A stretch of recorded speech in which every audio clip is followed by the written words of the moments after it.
My husband Tom and I been married going on 38 years, and he was, what do I want to say? He's a great guy. Um, I would say the most important thing to him in his life was his faith. He was a committed Catholic, oldest of 8 kids, from a big family, learned how to take care of his siblings. And he was ambitious in his goals for work, and he would go to daily mass when he could. That was important to him, and being surrounded by good people. In his jobs, he would always look for good people to hire in his position, and yeah, that was important to him. And two, he reached out to people. He had just started a new job. He was only a year into it, and he was so excited because there are a lot of young adults just married, starting their families, and I think underneath he was hoping he could influence them for the best, whether it was a business decision or a HR concern or whatever. He was a business manager, and all these things he had accumulated over his other jobs, this was kind of his dream job. So he was looking forward to working with these people, and he only had a year at it.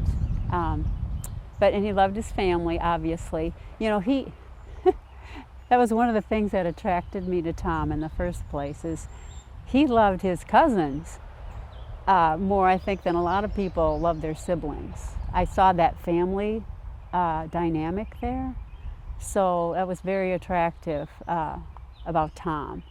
And the more I got to know him, that just was full flowering in our lives. So he's a good guy, very good morals. I miss him a lot. Where did you guys meet at, and how did you guys meet? Well, if you had about a day, I could tell you that story. But we actually finished high school together. So his family moved to my hometown of Manchester, from Wisconsin, from the Milwaukee area. And he went to the parochial school, so I didn't meet him until he got to the public school.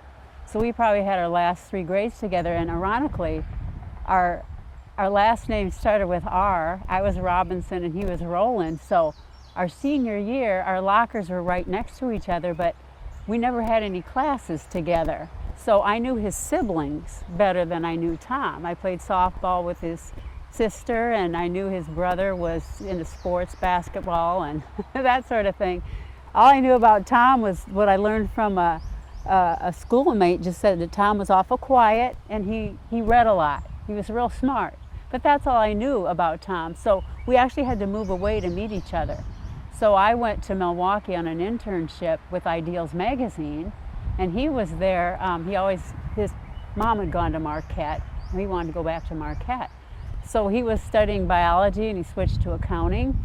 And we, through our parents, found out all the kids our age, or young adults our age that were in the area. We started sharing rides home together. That's how we really met. And I remember Tom was studying for a CPA exam, and he was driving, I think, that weekend, and he was giddy. He was giddy. And I think there were like 5 of us in the car plus a dog going from Milwaukee back to Manchester. And, I started to really get to know him. So that's kind of how we met, is directly, indirectly, so to speak. And you guys have 4 kids, yes, all adopted? We adopted our kids. We actually, we were in the same class. We graduated the same class in school. In fact, we're having our 50th reunion next month. But we were the caboose in our class because we didn't marry till late. We were both 30 years old when we got married. Well, then we had infertility issues, so we didn't become parents until we were 39. And we adopted 4 beautiful children, 2 girls and 2 boys. And so that was a neat ride too, an exciting ride. People, and they're all different races, my kids. So we would get some looks like, tell us about your family. It's really great. And Tom he carried the ball the next step. It was like, okay, maybe we should look into adoption. Well, the adoption program had been closed. It had just opened up again in Milwaukee. So we got in, and everybody was getting placements, and we were just kind of waiting. And then all of a sudden, we kind of went with the green lights. We had a couple that fell through, but then there was a case where there was a little girl that was in foster care. We went with the green lights. And ironically, I mean, when I think back to that, I had just come into the Catholic Church at that point too.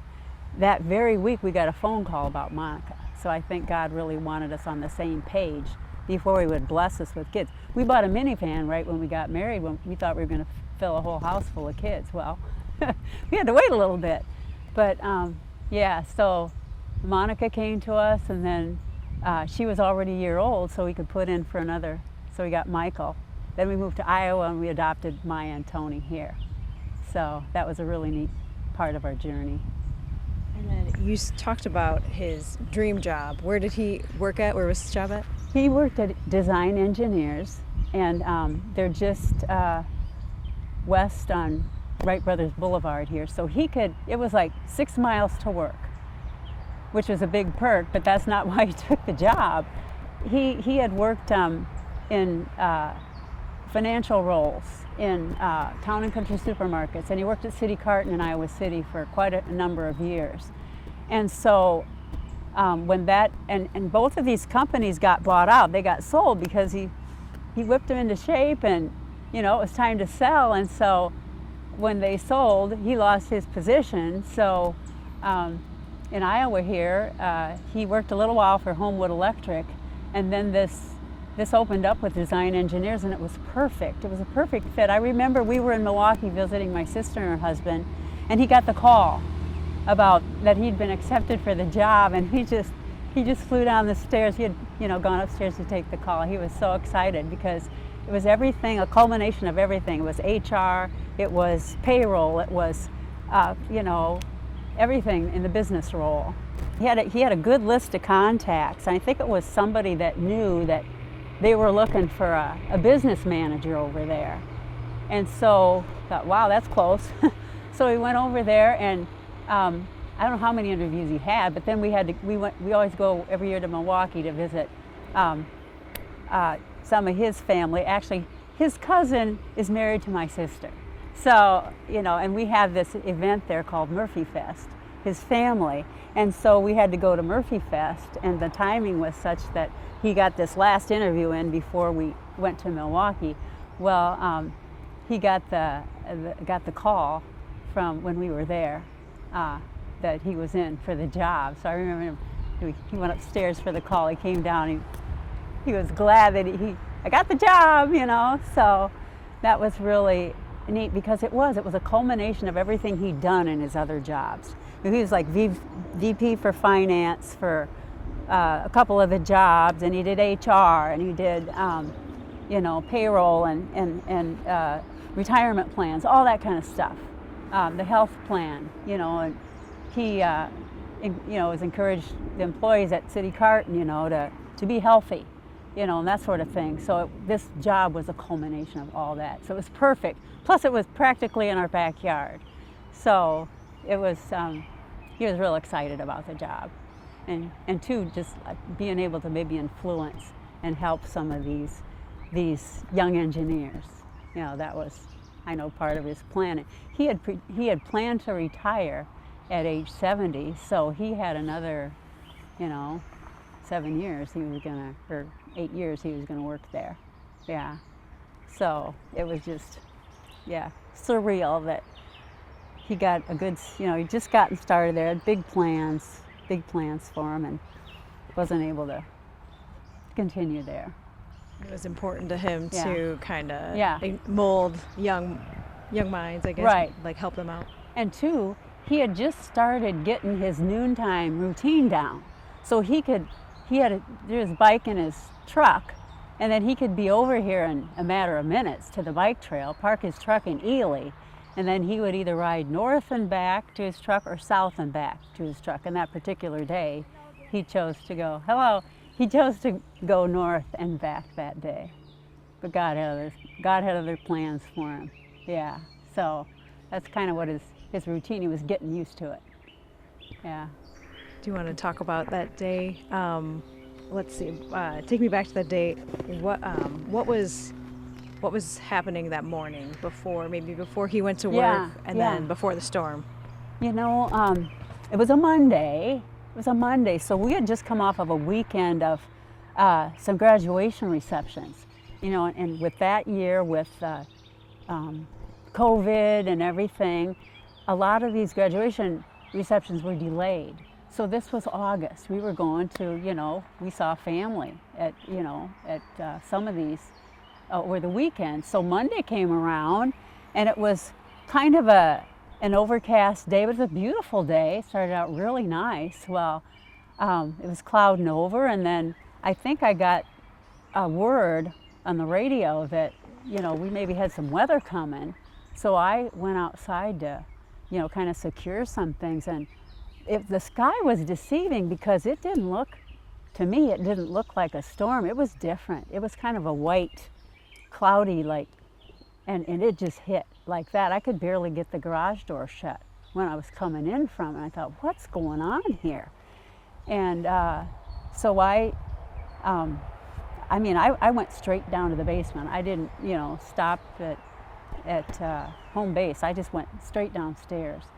And the unusual thing, because I could tell it was intense right away, but when I was downstairs, I mean, I was kind of pacing because I thought, this is just so weird. And then about maybe 15 minutes into it, I was starting to hear things. I was starting to hear things like, this isn't a normal storm. And so I was hearing some thuds, some big thuds, and just praying, just pacing and praying, and it was really scary. I was down there for probably 45 to 50 minutes before I dared to come up from, you know, and I was just praying that, you know, everything was going to be okay. And I was alone. My kids were all at their jobs, and so when I came up from downstairs, I opened the basement door into the kitchen, and I'll never forget this. It was surreal. It was like the kitchen was flooded with light. Well, our deck was off the kitchen, and a big branch, we had two huge trees in our backyard, one on each side. And one of the branches, I think, had been rotting with bees. You know, there was a bee's hive in it. And that branch had fell on our deck. It had fallen on our deck.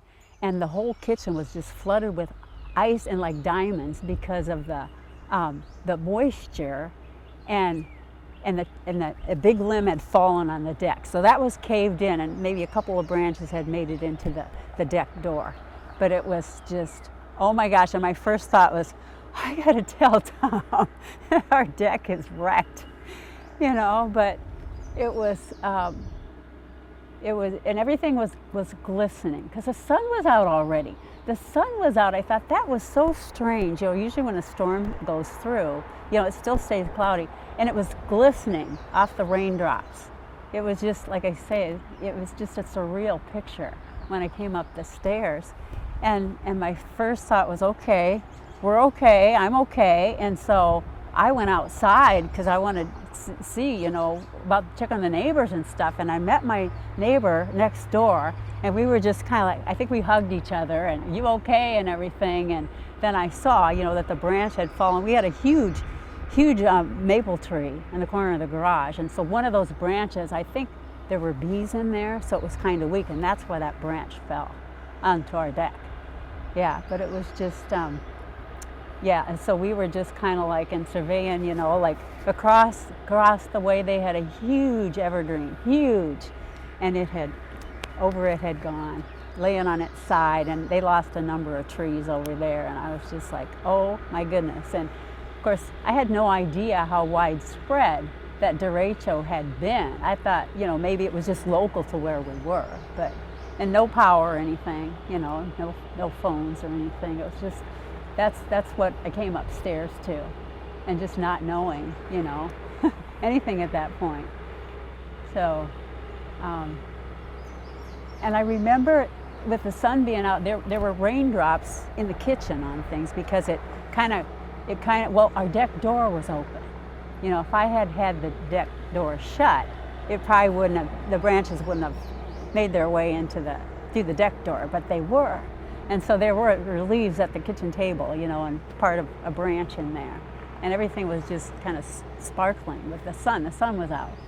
So it was kind of surreal that way. But I was okay, and, you know, and the rest of the house seemed okay. So I went out and I met my neighbor out there, and we were just kind of like making sure we were okay. And most of the branch, though, had fallen on the deck. Just a little bit of it had made it in on the kitchen table, but it was glistening. It was glistening because the sun was out already. And that was, I think I went down there about 12:30, so this was going on like 1:20 when I came upstairs. Yeah, so that's how long I was in the basement. Yeah, so, and everything it was just sparkly. It was just sparkly, and it's like, whoa. So.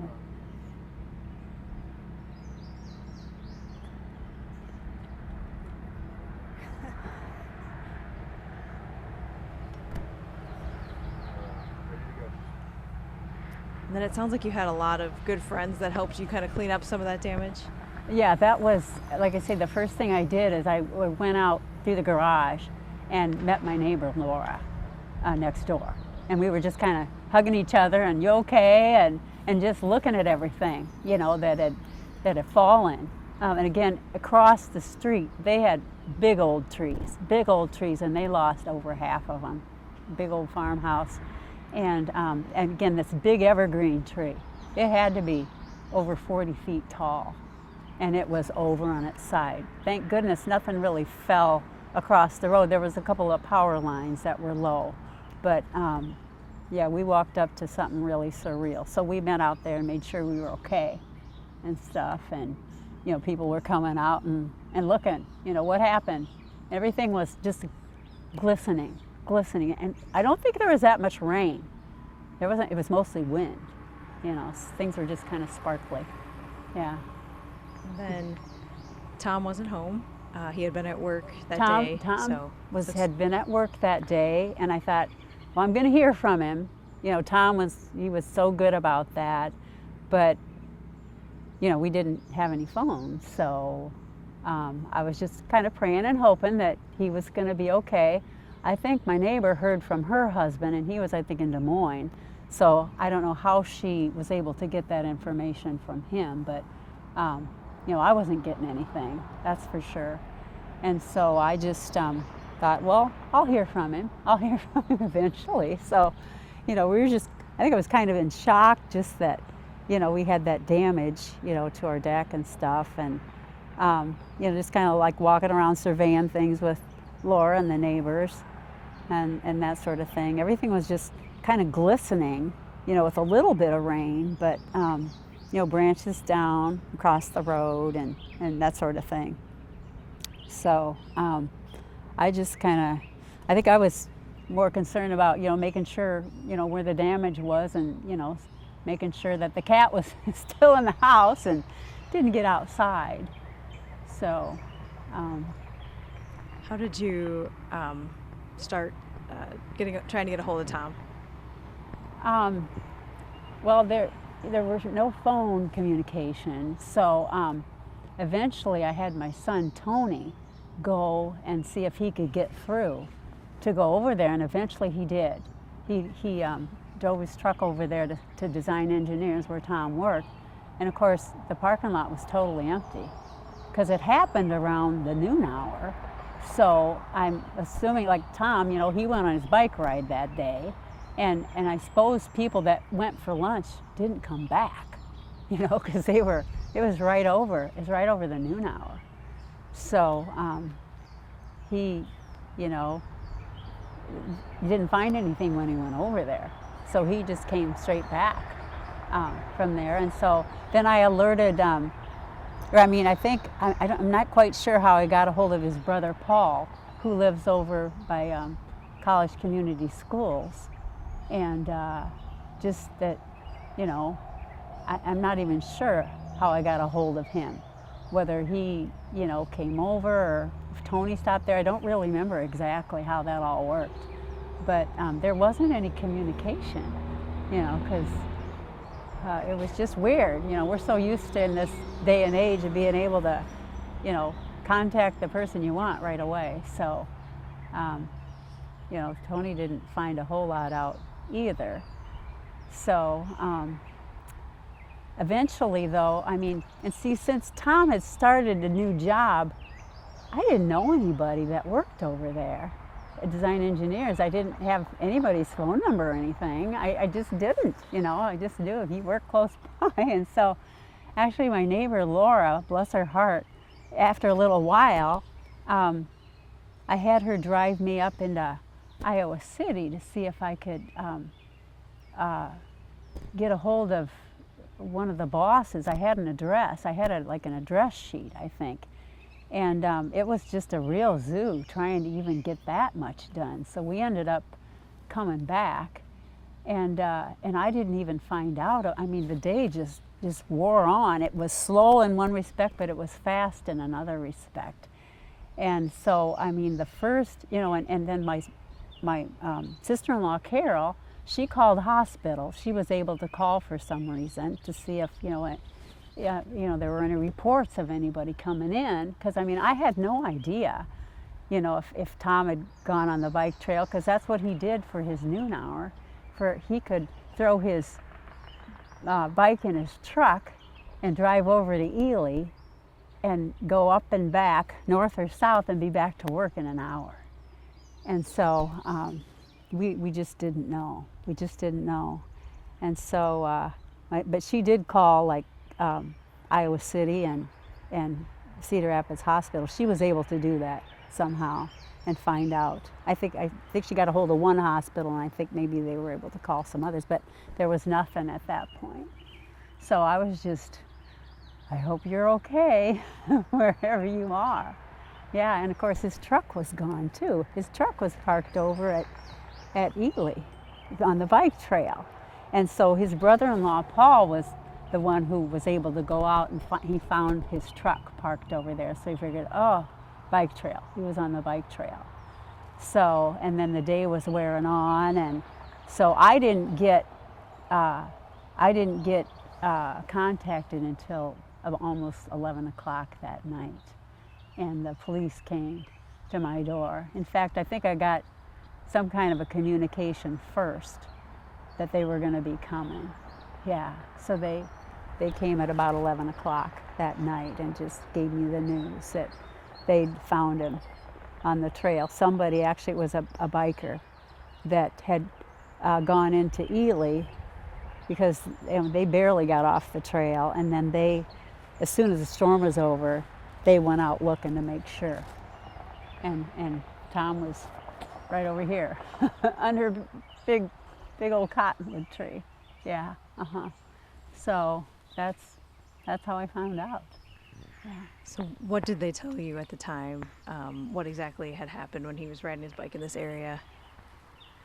From what I've heard from different sources, he had just come, that day, he had chosen to go north and back of where he parked his truck.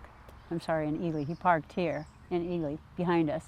So he chose to go north and back that day rather than south and back. And anyway, he, as I understand it, the storm was bearing down when he was probably coming back. So he rode up to the Czech village. He would turn around and come back to Ely and could get back to work. He could do that in an hour's time. That was his routine. I'm finding out later here. So that day, about the time I think he was coming through, there's a bunch of trees over there as you're coming along Ely Road there beside, and there you're on the west side of the road, and the bike trail's on the west side. So he would have had to cross 2 roads. He would have had to cross Wright Brothers, where we crossed to come over, and then he would have had to cross Ely Road out here. And I heard from different sources that somebody offered him a ride at that point because things were bearing down. People, I think, had pulled over because that wind had gotten so strong. And so he had to cross right up here. He would have crossed Wright Brothers, then he would have crossed Ely Road here. And I think somebody asked him, you want to get off the trail, hop in, or get off the road. And he said, no, I'm almost home. And thinking back, I'm almost home, 2 meanings to that, almost back to Ely, almost home. So, and then he would have rounded the trail up here, and as he was coming through here, I can't imagine how strong, the wind was at that point, but he was driven, I'm sure, to get back to his truck. He wanted to get back there. And at an exact moment, the Lord knows, this big old cottonwood tree out here snapped off. And I have a feeling he probably didn't even know what hit him. I don't know. I hope not. But he was caught, and not in the trunk so much as the upper branches. It was a huge tree. It was a big old tree, and probably maybe had some rotting at the base. It looked like maybe it had a little rotting at the base, but boy, oh boy, that timing, it was God's timing, and I just hope that it wasn't long. He didn't have to suffer that long. Yeah, so he was caught right over here, kind of by the sign. And I mean, I didn't see, until the next day, kind of what the mess was with the tree. I mean, the branches went way over past the trail here. It was a huge tree. And, but I'm thinking he died doing something he really liked to do, which he had his routine down for his noon hour. He had his bike in his truck, and he'd come over to Ely and park it, and he would either go north and back or south and back, and he could be back to work in an hour. And he was just really getting his routine down. And that particular day, he was driven to keep going because he was almost home, literally and figuratively. He was almost home. So that's kind of what happened that day. And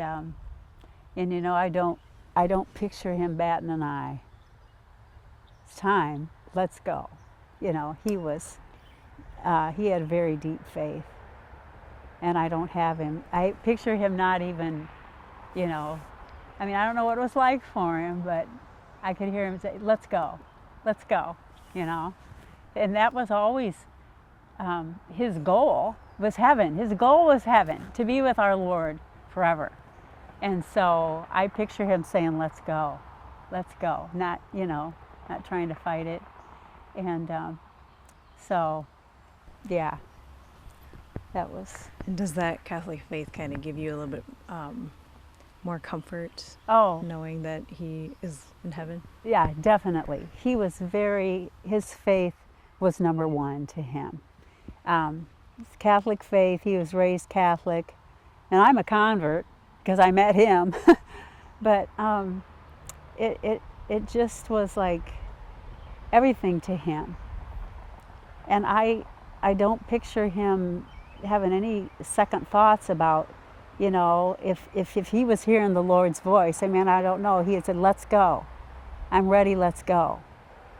And he lived that. He lived that every day. He was just getting to know these people, these young engineers over at Design Engineers. He was so excited, and thinking, hoping he could influence some of those people, with what he had to give them. And so I don't know, maybe, I'm hoping after this interview, people will come forth and tell me some stories that I don't know about that particular day, because I'm sure the people that he worked with knew that, yeah, he liked to hit that bike trail and get his fresh air and, get that hour in. And he was just getting that fine-tuned, he would go north or he'd go south. And that particular day, I just picture when that happened, I don't know if he could hear the Lord's voice or whatever, but he would have been like, let's go. Not like, no, I want to stay. No, he just said, let's go. It's time. Let's go. He was ready. He was always ready. He went to daily mass for many years when he worked in Iowa City. He went to church every day before work. And I think he went when he could, with his new schedule. He was only a year he worked at Design Engineers. But I picture him saying, let's go. Let's go. Yeah. You told me something about his wedding ring and the trauma, when people go through a trauma. Yes. So this I learned from the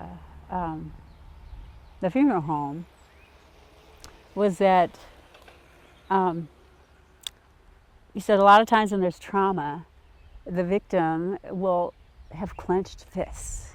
That's just a result of trauma. But in Tom's case, he was relaxed. So his wedding ring slipped right off his fingers. Yeah, which was, they thought was kind of unusual about, when they, found him. So. And who, do you know who found him? Yes, and I'm hoping to meet this person someday. As I understand it, this person was a doctor. And the person, I think, as I understand it, was coming towards Ely that day, and he hightailed it to Ely, was able to get, I think, to the fire station for, to get out of the storm. And then the first thing he did when the things kind of, it was a long storm, at least 45 minutes. The first thing he did was double back on the trail, because he knew there were a lot of trees. So, and then, and there were trees across the trail, up and down, so he made his way back. He's a doctor, praise God, he was a doctor. And for some reason, I'm hoping to talk to him someday. I hope, that'll happen. But I think he was, I think he probably took a little extra time here, because this is a huge tree. A lot of the other trees they're smaller along the trail, and the big ones are far back. Well, this tree over here, I think was maybe an older, is a big cottonwood tree. And it was time for that tree to go. So I hope I get to talk to him someday, to find out why he, maybe took some extra time here, or maybe he saw something, I don't know. But it would have been right over here at the sign. The trunk was right over there, and it would have fallen this way. And of course, Tom was zipping by. He was zipping by to get back to his truck over here in Ely. And his helmet was on. And, he died doing what he loved to do. He died, but that helped me, knowing that it was somebody in the medical field that found him, that could check his vitals right away. As I understand it, he was already gone. And most of his injuries, as I understand, they were like from the neck down. His helmet was still on, and there weren't, it didn't look like his head sustained that much trauma. I don't know, but, most of his, I think, injury was, and hopefully he was in shock, and it was very quick, internal bleeding. So, and I just, I just picture him saying, let's go, it's my time, let's go. He was that kind of guy. And that was really, his goal all along, it was heaven. His faith meant everything to him. He was a great witness to his Catholic faith. That was attractive to me when I met him. It was just like, this guy really loves the Lord. He loves his faith, And so that day, I picture him not balking at all. Let's go. If it's my time, let's go.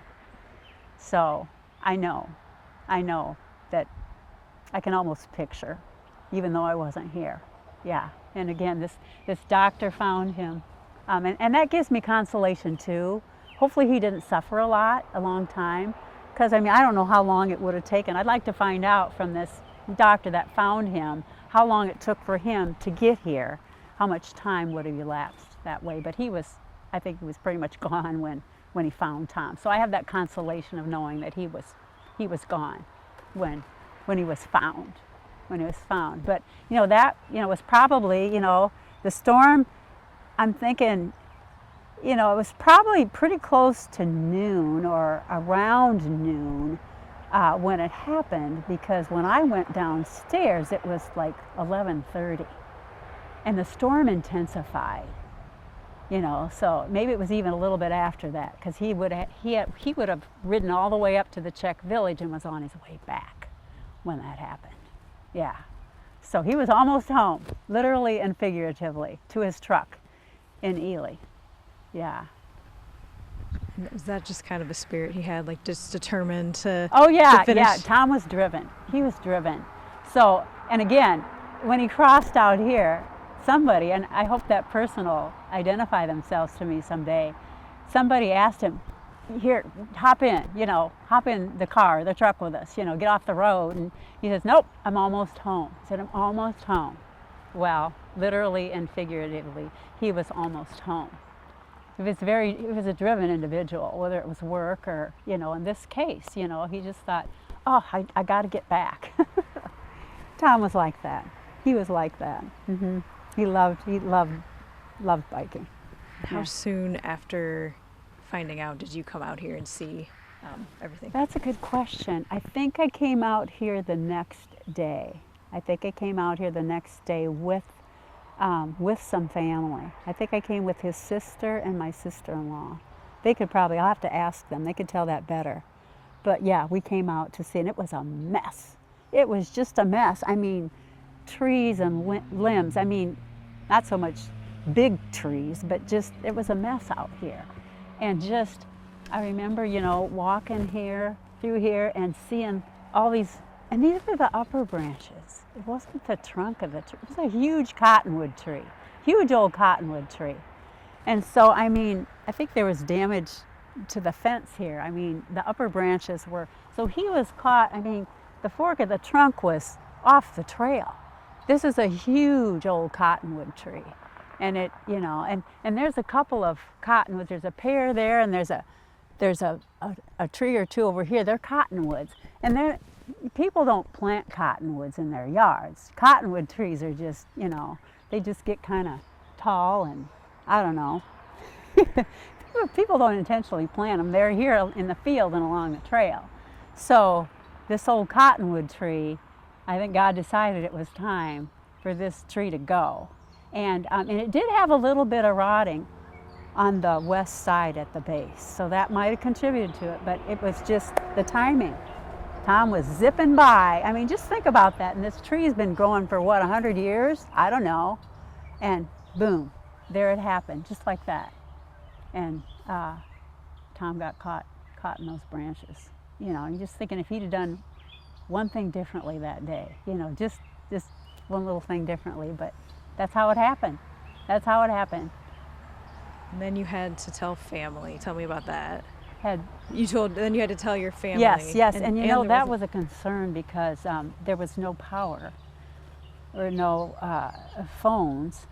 So I had to get that word. I mean, how do I want to say this? The word got to his brother, Paul.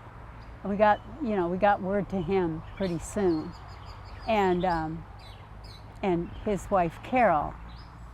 But it was letting my family, my kids, letting my kids know. It was just, there was no communication.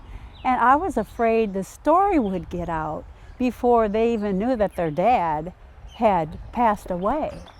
So it was just surreal, wanting them to hear about it before they heard about it on the news or anything like that. So anyway, maybe we could let this vehicle. I think he's going the other way. Oh, okay.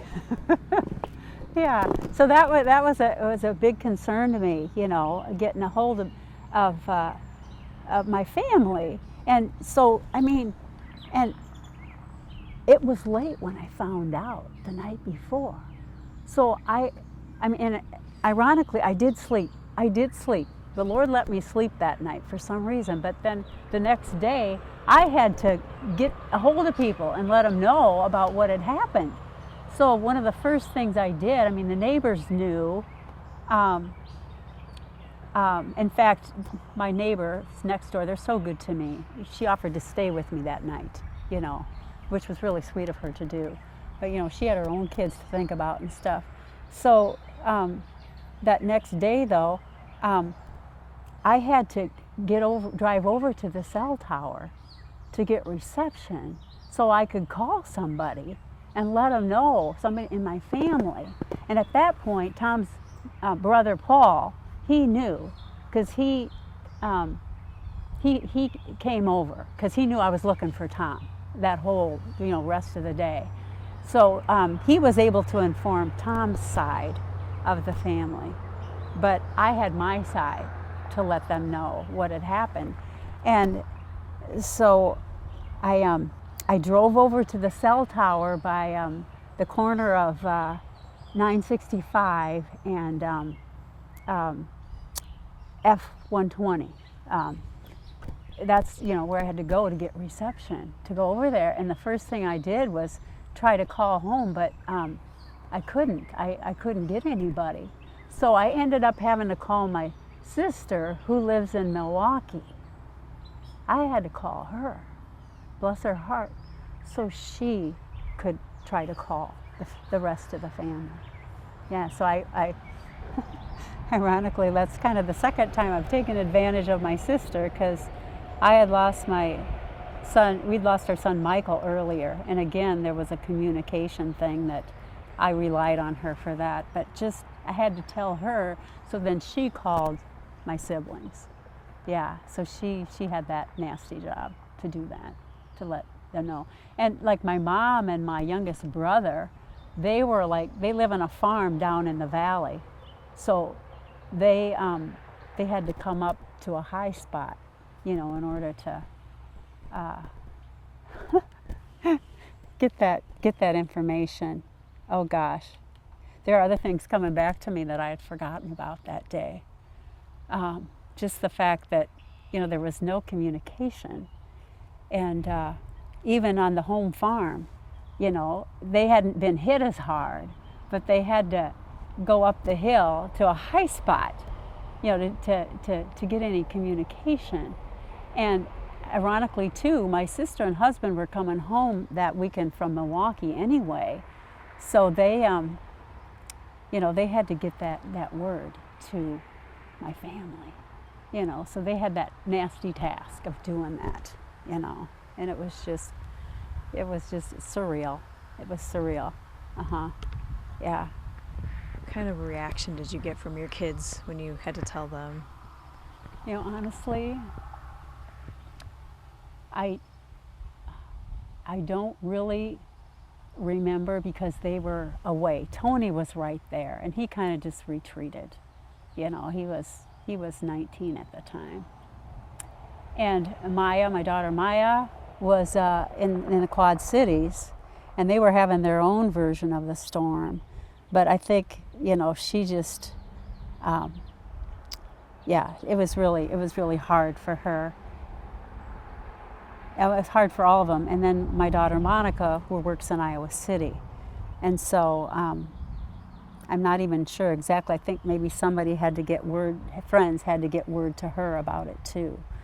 So, you know, that was my first concern, was letting them know, you know, getting the word to them. And, you know, my son Michael had passed away, our son Michael had passed away 2 years earlier than that. And it was just like a matter of getting the word out was just really, it was really tough. It was really hard, because you want to let your family know these things first. And, you know, with the derecho, there was no communication. It was so hard. It was, you know, just, you know, I just prayed, you know, that God would help me get the information to the right people at the right time. And two, you know, I didn't even know until that night, you know, that what had actually happened. So the next day it was just like telling people and letting them know. And of course, word travels. It travels pretty fast, but I just wanted my family to get the word before they heard it somewhere. before they heard it come out.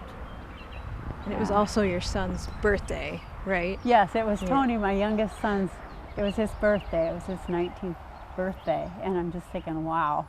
So that was extra hard. I'm thinking him, you know, his cake mix was sitting on the counter for days. They never got it made. That was what I was going to do that afternoon, was bake that cake for Tony's birthday. And it was just a reminder, you know, of what had happened. And, you know, and I think all of them had to get the news from somebody else because, you know, I couldn't, you know, get the news to them. So, you know, it kind of had to be through somebody else. So that was really hard.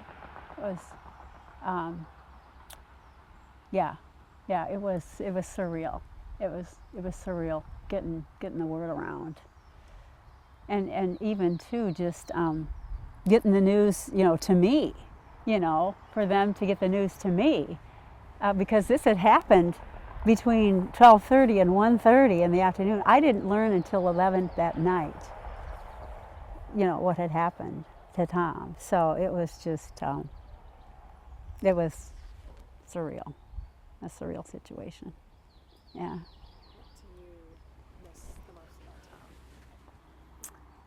Oh, everything. He was my soulmate. You know, we had those 3 years. His family moved here from Wisconsin. And I finished high school with him.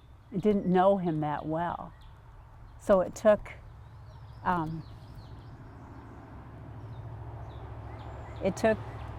having to meet him first, kind of on the edge in high school, and then moving to Milwaukee. I went to Milwaukee on an internship and knew he was there. So that's how we really met, was in Milwaukee, and we shared rides home together. That's how we met. And so that particular day, it was just like, I hope he's okay, I hope he's all right, because he was a great communicator. That was one of his real strengths. He'd let me know right away, if he could have, what had happened to him. So anyway, yeah, I had to find out, you know, that way what had happened to him. But you know, he died doing what he loved. And I don't picture him arguing a bit. You know, if it was his guardian angel, let's go, he would have said, yeah, let's go, I'm ready, let's go. He wouldn't have fought it at all. And he was just such a great guy. And again, his faith meant everything to him. You know, I just picture him saying, let's go, you know, no waiting, let's go. But he was a great father, great husband and father. We have 4 adopted kids. And of course, we had lost Michael 2 years previous to that. But he lived his faith, he really did. He was a daily Mass communicant when he could get to Mass. That meant, and of course, his family. He's the oldest of 8 kids. And that really was appealing about him. He was he was a leader. He was a real leader in his family and in his job. You know, he was a CPA. You know, he was a numbers guy. And again, he loved his faith. You know, he was a baseball.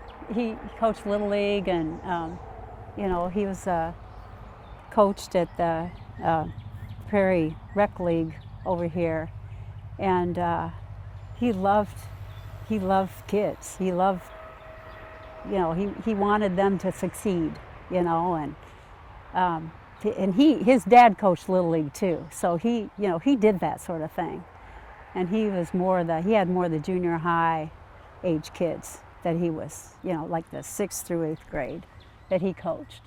He loved it. He loved those kids, and trying to teach them there was more to the game than just the sport itself. You know, there was the teamwork, And it was playing everybody, letting everybody play, and rotating them in and out and trying different spots, you know. Why don't you try outfield, you know, and see how you do. And there was never a game where they didn't all play. He rotated all the players in. He was a good coach. He coached with his brother a little bit too, the rec ball for, you know, college community, the rec ball. And he golfed. He liked to golf with his dad. That was another thing. He always golfed with his dad on Saturdays in Iowa City. And that was, you know, just things that he took the time to do to make sure he did that. He trained dogs. He trained his own hunting dogs. He loved to hunt. That was Tom. He loved that sort of thing.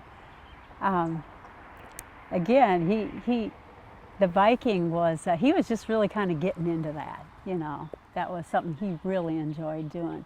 And he loved, you know, meeting people, and he loved his coworkers. They were all these young engineers. He really, he was interested in their families, and, you know, just, you wanted to get to know them, you know, and so he could, I mean, ultimately, I think he wanted to share his faith and give them pointers in life. He was always willing to do that. He didn't push it on people, but boy, if he had a window, he would share that. And he saw these young people that had so much potential working at Design Engineers. And he said, he called it his dream job. Because, you know, I'm thinking, he worked all these jobs all his life. He worked as a VP of Finance at Town and Country Supermarkets. That was in Milwaukee. And then he we moved to Iowa for City Cart and Recyclers, and he was their VP of Finance there. And then he wanted another job, you know, with his accounting and CPA work. And, you know, he did a part-time stint with Homewood Electric. But this was the ultimate job at Design Engineers, because it was a little bit of everything. He was some HR, it was, you know, accounting, it was all of it rolled in. And I think he really wanted to try to influence a lot of those young engineers for the good, That was his goal. And he just over a year there. And he had a year there, and I hope he had a good influence on some of those young people especially, because he wanted to see them succeed and wanted to do whatever he could, you know, to help them. So that was really a neat thing about him.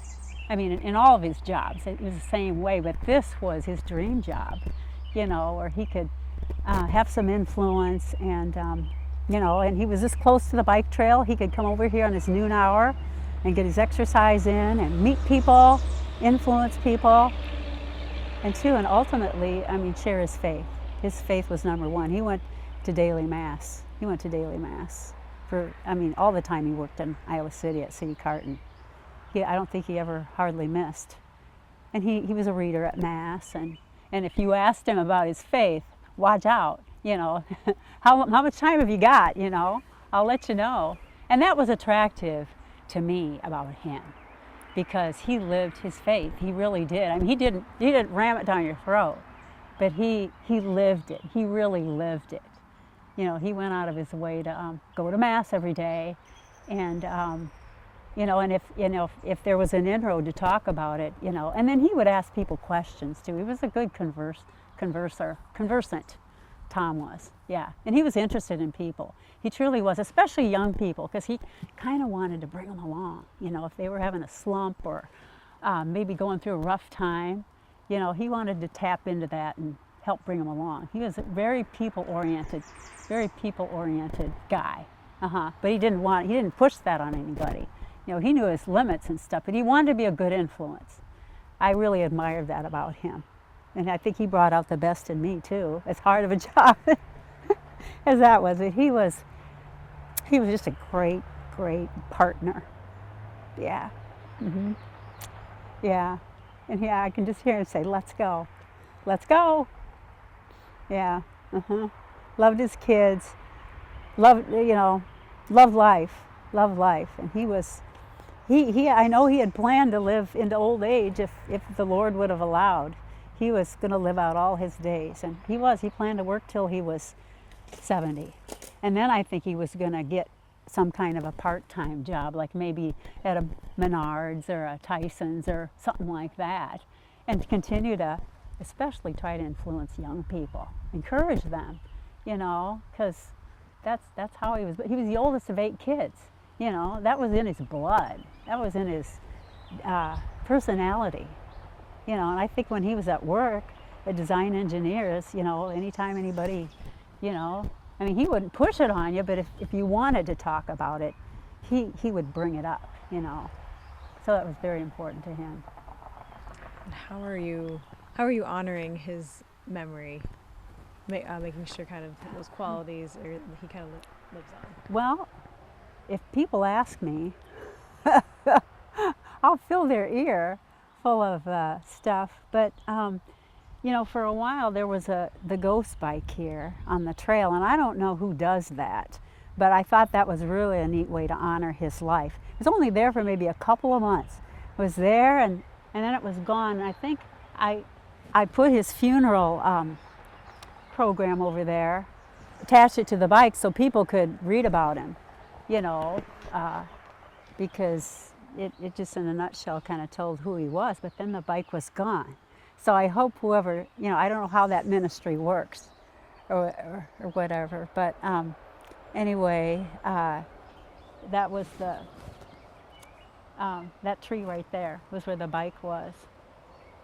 And then every year, my brother-in-law, Paul, who is a year younger than Tom. Tom's the oldest of 8, Paul's a year younger, and he lives in the community here. He has a like little bike ride around the anniversary, or every year. Anyway, it's Tom's bike ride though, for Tom. And so it's mostly been like relatives. I think last year there were like almost maybe 30. This year I think there were 8, you know, but just to honor Tom's memory. Some of his friends and his siblings come and they ride the trail here, and then they stop and fellowship in Southwest Cedar Rapids at some of the bars and stuff. So that honors his memory too. And just anybody who'll listen, I guess, you know, tell his story too. Yeah, and I just I feel like maybe hopefully after this interview I'm going to learn a lot more from some people that were maybe here that day, or maybe have a story to share about Tom, and I would really like to hear that. You know, even the fella that found him, you know, I haven't been able to locate him, and I would love to hear his part of the story. But you know, I picture Tom just saying, let's go, because that was his goal in life. His goal in life was to get to heaven. I mean, and I'm not saying he's there because, you know, he might be in purgatory, and if he is, I'm hoping people are offering prayers for that intention, because as Catholics, you know, we believe in this purification before we can even stick a toe into heaven. But I don't know, he might be there. He might be there right now. I certainly hope so. But, you know, I keep praying.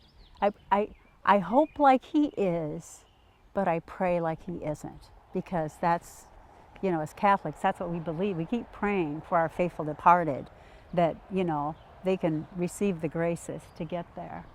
But yeah, there's a mile marker here, and I wonder if there were other bikers that day maybe that have a story to share.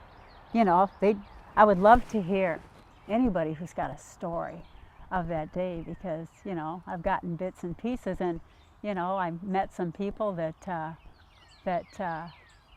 have just through this interview that I think have some information for me now too. So I'm looking forward to maybe what I'm going to learn.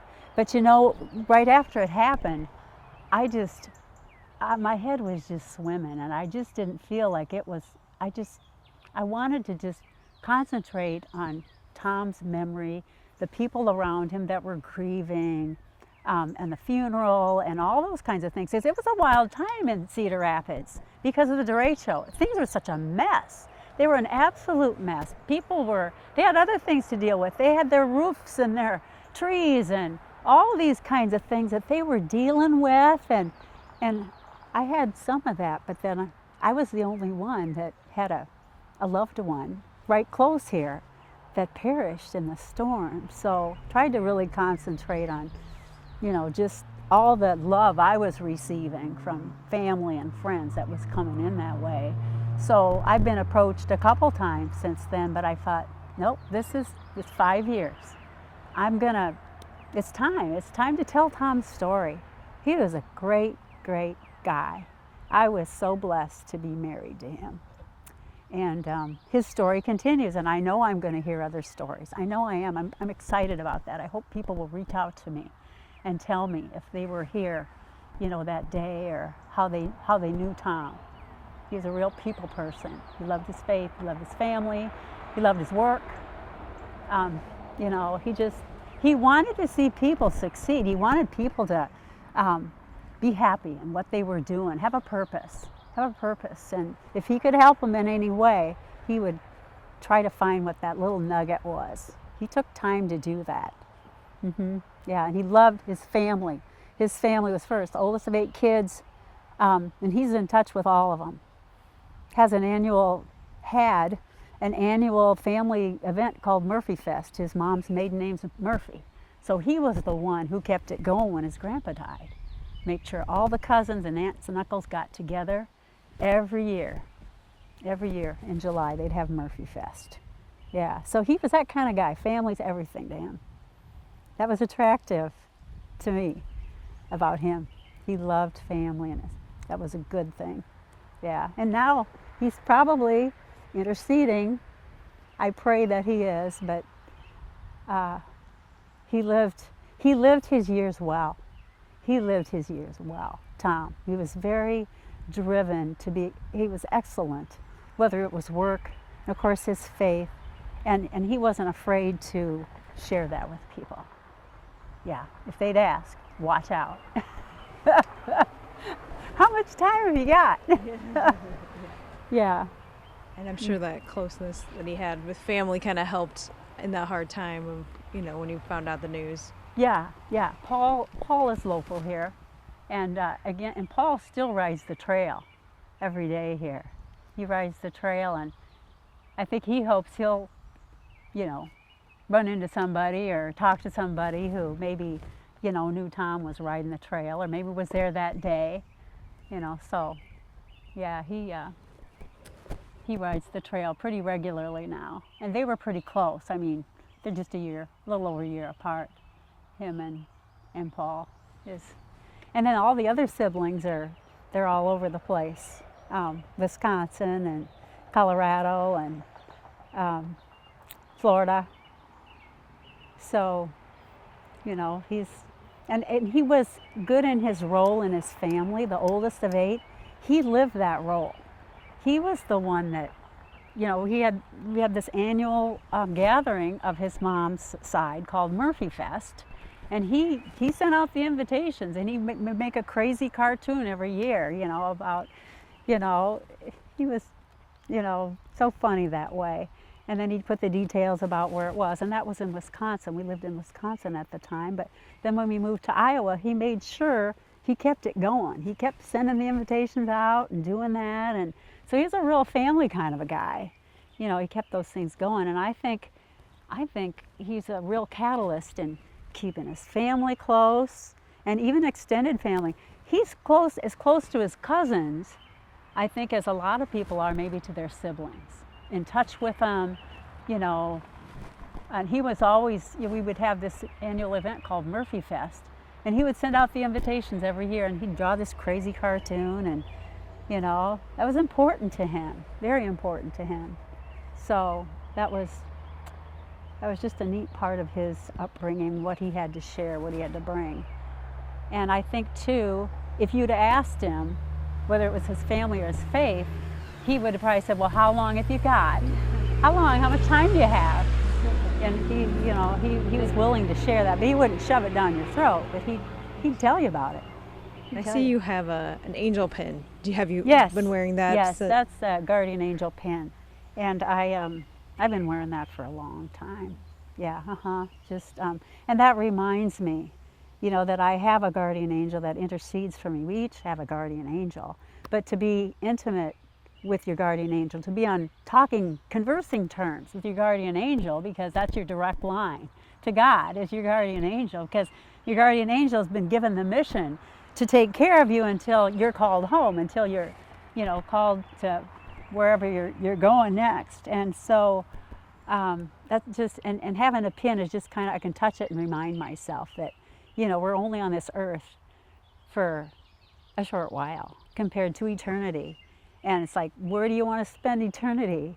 So I think, and Tom lived his life that way. If you asked him, well, tell me a little bit about your faith, he'd have said, how much time have you got? And he really would have expounded on that. And that was attractive to me about him when I first met him. It's just like, this guy, and he loved his family. He loved his family. He had done anything for his siblings and his parents. And his parents are still living. They're 93 and his mom's going to be 94 pretty soon here. And the way he just loves and interacts, with them and puts his faith first. He was going to daily mass when he worked in Iowa City and when he could in Cedar Rapids. That was his fuel. His fuel. Yeah, and I was just a little kind of an outside beneficiary of all that. Yeah. So he was really a great, great person, and I was very blessed to be his wife. Can't say enough good about him. Yeah, I miss him. 5 years. 5 years coming up. Yeah, August 10th. Yeah, So, and he lived his life. He did. He just lived it. He was either reading or praying or talking to someone, or he had a purpose for everything. Very purpose driven. And he was fun. He was funny. Yeah. Crazy kind of a funny sense of humor. A good dad to our kids, and he was the one too that, we weren't having kids, so let's look into adoption, and we did. I think if I'd have been married to anybody else, I don't know if I'd have ever adopted kids, but he carried the ball on that one, and we were so blessed to not only adopt one, we adopted 4 kids. It's a great ride. It's a great gift that you gave to those kids too. A great gift. Tom, spearheading that and kind of making it a thing. Yeah. So I miss him, but I know what his goal was. So that keeps me going. Because I'd like to selfishly think that maybe I could attain that too. I don't know. He was really close to our Lord. But I know where he is, he has influence. If he's in purgatory, he has influence on helping us here. Because as I understand it, the souls in purgatory literally take our prayers to God. And they want us to send our prayers through them. That's kind of how purgatory works, the way I understand it. And I didn't even know what that concept was until I became Catholic. But that's a great concept, because who can go right to heaven? I know I can't, because I've lived my life, but it's like, I picture him being not too far off the golden path, because he lived his faith. And anybody who asked, watch out, he would share. Plus he would answer any questions that you had. He knew it inside and out. And he wanted, and that's what he wanted for other people. He wanted other people to get to heaven, myself included. He was, I know he wanted that for me too, and he lived his life that way. I can honestly say that. He lived his life that way. He was a straight shooter, and the world's better because he lived here, and now he's helping us in ways we don't know where he's at. I know he is, because he lived his life for God. God was first for him. He's a great influence on me. I can't touch his shirt tails, but a good influence on me, and hopefully a lot of people around him. Maybe they'll look back and say, You know, that Tom Rowland, there was something about him that really influenced me or that I liked or he helped me with. He'd be the first one to help you, you know, with something, and he'd probably maybe try to bring that faith dimension into it, because that was, you know, was important to him, very important to him. Yeah. That is all the questions I have. Anything else that I forgot to bring up? I don't know, I rambled an awful lot, No, but I he was, I know it's the first time that you're talking about it in Yeah. front of a camera, so yeah, I want you to be able to He have was- as much time as you want. yeah, He's a great soulmate. I learned so much about myself being married to him, because he was such an open person. He would answer any question. You know, there was, and if he didn't have the answer, he'd find it.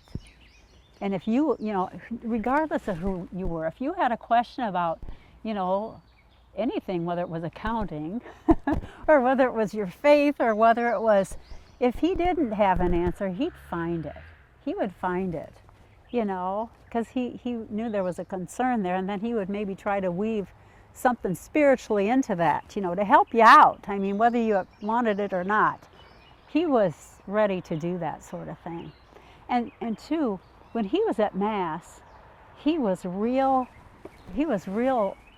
humble, I think, because he was so in tune with being on that same wavelength at Mass with our Lord, that it was just, he was just right there. You know, I was distracted, you know, with all the things going on around, the crying babies or whatever was going on, but he was just like, you know, he could really be in the Mass. You know, he was just right connected, you know. And that was a beautiful thing that he was able to do. I mean, when we had little squirmy kids, he was taking care of them too, but I think they learned from their dad how important that was to him.